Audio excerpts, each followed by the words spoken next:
15 সূরা হিজর আয়াত 99, রুকু 6, সূরা মাদানী। দয়াময় দয়ালু আল্লাহর নামে। এক রুকু, আলিফ লাম রা, এগুলো সেই গ্রন্থ ও স্পষ্ট কুরআনের নিদর্শনাবলী। 14 পারা। অনেক সময় অবিশ্বাসীরা বন্ধুত্ব করে, হায় যদি তারা অনুগত হতো। তাদের ছেড়ে দাও, তারা আহার ও ফল ভোগ করুক, আর কামনা তাদেরকে লিপ্ত রাখুক, পরে শীঘ্রই তারা জানতে পাবে। আর আমরা কোনো গ্রামকে বিনাশ করি না তার জন্যে নিরূপিত লিপি ছাড়া। কোনো সম্প্রদায় তাদের নির্দিষ্ট সময়ের আগে ও পেছনে যায় না। আর তারা বলল, ওহে যার ওপর স্মারক অবতীর্ণ হয়েছে, তুমি তো পাগল। কেন আমাদের কাছে দূতদের আনছ না, যদি তুমি সত্যবাদীদের অন্তর্গত হও? আমরা দূতগণকে ন্যায়ভাবে ছাড়া অবতীর্ণ করি না, আর যখন তারা সুযোগ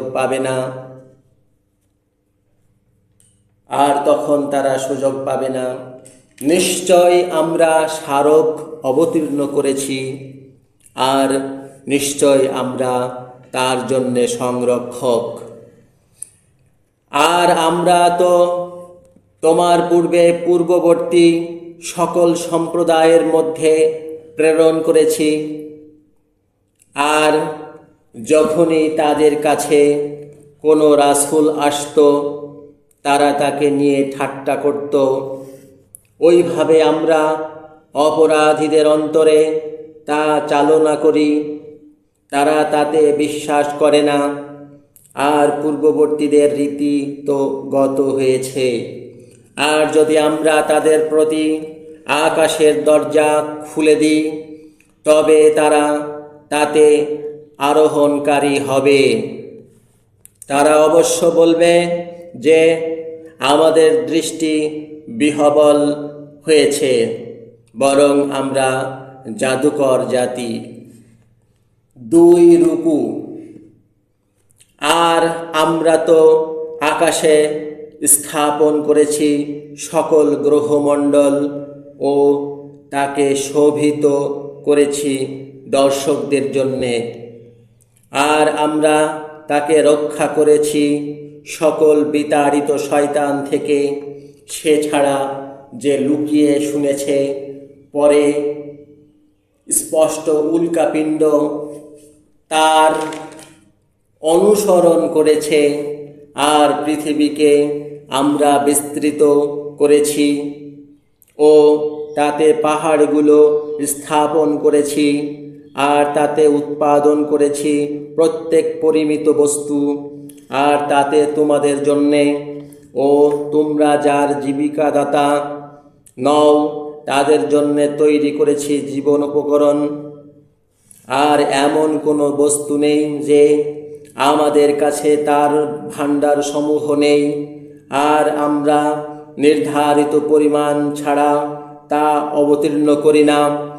আর আমরা ভার স্থাপনকারী বায়ুকে পাঠিয়েছি, পরে আকাশ থেকে বৃষ্টি অবতীর্ণ করি, পরে তা তোমাদের পান করিয়েছি, আর তোমরা তার সংরক্ষণকারী নও। আর আমরা তো জীবন দিই ও মৃত্যু দিই, আর আমরাই উত্তরাধিকারী। আর আমরা তো জানি তোমাদের পূর্ববর্তীদের, ও আমরা তো জানি তোমার পরবর্তীদের। আর নিশ্চয় তোমার প্রভু, তিনি তাদের একত্র করবেন। নিশ্চয়ই তিনি বিজ্ঞানী, জ্ঞানী। 3 রুকু। আর সত্যই আমরা মানুষকে সৃষ্টি করেছি দুর্গন্ধ কাদার শুকনো মাটি থেকে, আর পূর্বে ভূতদেরকে সৃষ্টি করেছি জ্বলন্ত আগুন থেকে, আর যখন তোমার প্রভু দূতদের বলেছিলেন, নিশ্চয় আমি মানুষের সৃষ্টিকর্তা দুর্গন্ধ কাদার শুকনো মাটি থেকে, পরে যখন আমি তাকে ঠিক করে নেব ও তার মধ্যে আমার থেকে আত্মা ফুঁকব, তখন তোমরা তার জন্যে সিজদা করবে। পরে দূতরা সকলেই একসাথে সিজদা করল, ইবলিস ছাড়া। সে সিজদাকারীদের সাথী হতে অসম্মত হল। তিনি বললেন, হে ইবলিস, তোমার কি হয়েছে যে তুমি সিজদাকারীদের সাথী হলে না? সে বলল, আমি সেই মানুষকে সিজদা করার নই যাকে তুমি সৃষ্টি করেছ দুর্গন্ধ কাদার শুকনো মাটি থেকে। তিনি বললেন, তুমি এখান থেকে বের হও, তাই তুমি তো বিতাড়িত, আর নিশ্চয় ধর্মদিবস পর্যন্ত তোমার প্রতি অভিশাপ হলো। সে বলল, আমার প্রভু, তাই আমাকে সুযোগ দাও পুনরুত্থানের দিন পর্যন্ত। তিনি বললেন, তাই তুমি তো সুযোগ প্রাপ্তদের অন্তর্গত নির্ধারিত সময়ের দিন পর্যন্ত।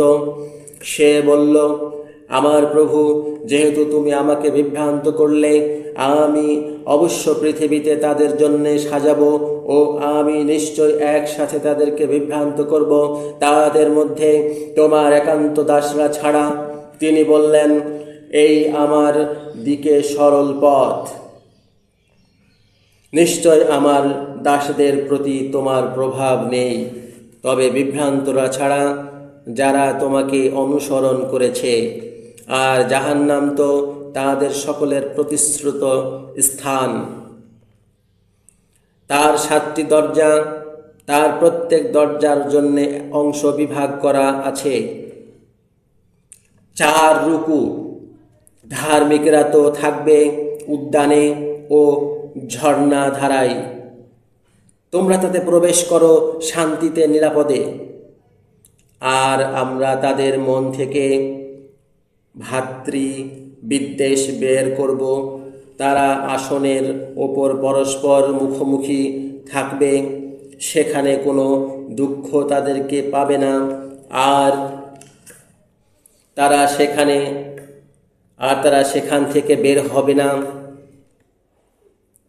আমার দাসদের সংবাদ দাও যে আমি তো ক্ষমাশীল, দয়ালু, আর আমার শাস্তি তা দুঃখজনক শাস্তি।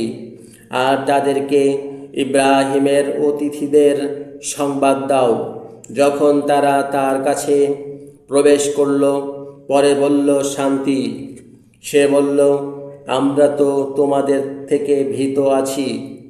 তারা বলেছিল, তুমি ভীত হবে না, আমরা তো তোমাকে এক জ্ঞানী পুত্রের সুসংবাদ দিচ্ছি। সে বলল, তোমরা কি আমাকে সুসংবাদ দিচ্ছ যখন বৃদ্ধত্ব আমাকে স্পর্শ করেছে? তবে তোমরা কিসের সুসংবাদ দিচ্ছ?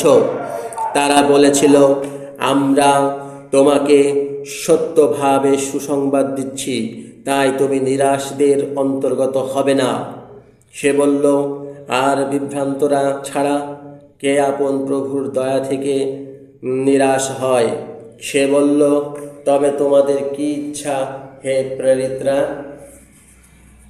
তারা বলেছিল, আমরা তো প্রেরিত হয়েছি অপরাধী জাতির প্রতি, লূতের পরিবার ছাড়া। আমরা তো তাদের সকলকে উদ্ধার করব, তার স্ত্রী ছাড়া। আমরা স্থির করেছি যে নিশ্চয় সে পেছনে পড়ে থাকাদের অন্তর্গত। 5 রুকু। পরে যখন প্রেরিতরা লূতের পরিবারের কাছে আসলো, সে বলল, তোমরা তো অপরিচিত জাতি। তারা বলল, বরং আমরা তোমার কাছে এমন বিষয় নিয়ে এসেছি যাতে তারা সন্দেহ করছিল, আর আমরা তোমার কাছে সত্য নিয়ে এসেছি ও আমরা তো সত্যবাদী। তাই তাই তুমি তোমার পরিবার নিয়ে চলে যাবে রাতের এক ভাগে। তুমি তাদের পেছন থেকে অনুসরণ করবে, আর তোমাদের কেউ যেন পেছনে না তাকায়, ও যে স্থানে তোমরা আদিষ্ট হয়েছ সেখানে চলে যাও। আর আমরা তাকে ওই আদেশ করেছিলাম যে নিশ্চয় সকাল হলে এদের মূল ছিন্ন হবে। আর নগরবাসীরা আনন্দ সহকারে আসলো। সে বলল, এরা তো আমার অতিথি, তাই তোমরা আমাকে অপমানিত করবে না। আর তোমরা আল্লাহকে ভয় করো ও আমাকে লাঞ্ছিত করবে না। তারা বলল, আমরা কি জগৎবাসীদের সম্পর্কে নিষেধ করিনি? সে বলল, ওরা আমার মেয়ে, যদি তোমরা করতে চাও।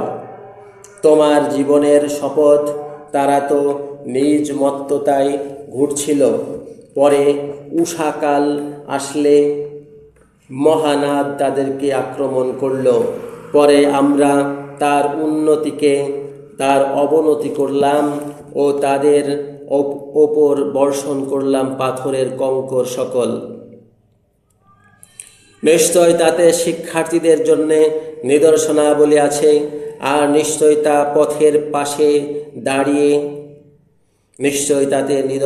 নিশ্চয় তাতে বিশ্বাসীদের জন্যে নিদর্শনাবলী আছে। আর ঘন উদ্যান নিবাসীরা ছিল অত্যাচারী, তাই আমরা তাদের থেকে প্রতিশোধ নিয়েছি। আর উভয় স্থান পথের পাশে প্রকাশিত আছে। 6 রুকু। আর পাথর নিবাসীরা তো রাসূলদের মিথ্যা বলেছিল, আর আমরা তাদেরকে আমাদের নিদর্শনগুলো দিয়েছিলাম, তবে তারা তা থেকে বিমুখ ছিল। আর তারা পর্বতমালা থেকে নিরাপদ ঘর কেটে নিচ্ছিল। পরে সকাল হলে বিকট ধ্বনি তাদেরকে পেল। পরে তারা যা উপার্জন করছিল তা তাদের থেকে দূর করলাম। আর আমরা আকাশমণ্ডল, পৃথিবী ও উভয়ের মধ্যে যা আছে তা সত্যভাবে ছাড়া সৃষ্টি করিনি। এবং নিশ্চয় সেই ঘণ্টা আসবে, তাই তুমি উত্তম ক্ষমারূপে ক্ষমা করো। নিশ্চয় তোমার প্রভু, তিনিই সৃষ্টিকর্তা, জ্ঞানী। আর আমরা তো তোমাকে দিয়েছি বারবার পঠিত 7টি ও মহান কুরআন। তুমি তার প্রতি তোমার দৃষ্টি দেবে না, যা দ্বারা আমরা তাদের কিছু লোককে লাভবান করেছি। আর তাদের সম্বন্ধে শোক করবে না ও বিশ্বাসীদের জন্যে নিজ বাহুকে নত করো। আর বলো, আমি তো স্পষ্ট সতর্ককারী, যেমন আমরা অবতীর্ণ করেছিলাম বিভাগকারীদের প্রতি। 7 রুকু। যারা কুরআনকে খণ্ড খণ্ড করেছে, তাই তোমার প্রভুর শপথ, আমরা তাদের সকলকে সে বিষয়ে প্রশ্ন করব। তারা যা করছিল সে সম্পর্কে। পরে যে বিষয়ে তুমি আদিষ্ট হচ্ছ তা প্রচার করো ও অংশীবাদীদের থেকে বিমুখ হও। আমরা তো তোমার জন্যে ঠাট্টাকারীদের বিপক্ষে যথেষ্ট হলাম। যারা আল্লাহর সাথে অন্য উপাস্য নির্ধারিত করে, পরে তারা শীঘ্রই জানবে। আর সত্যই আমরা জানছি যে তারা যা বলছে তাতে তোমার বুক সংকুচিত হচ্ছে। তাই তুমি তোমার প্রভুর প্রশংসা দ্বারা মহিমা গান করো আর সিজদাকারীদের অন্তর্গত হও। আর দৃঢ় বিশ্বাস আসা পর্যন্ত তুমি তোমার প্রভুর দাসত্ব করো।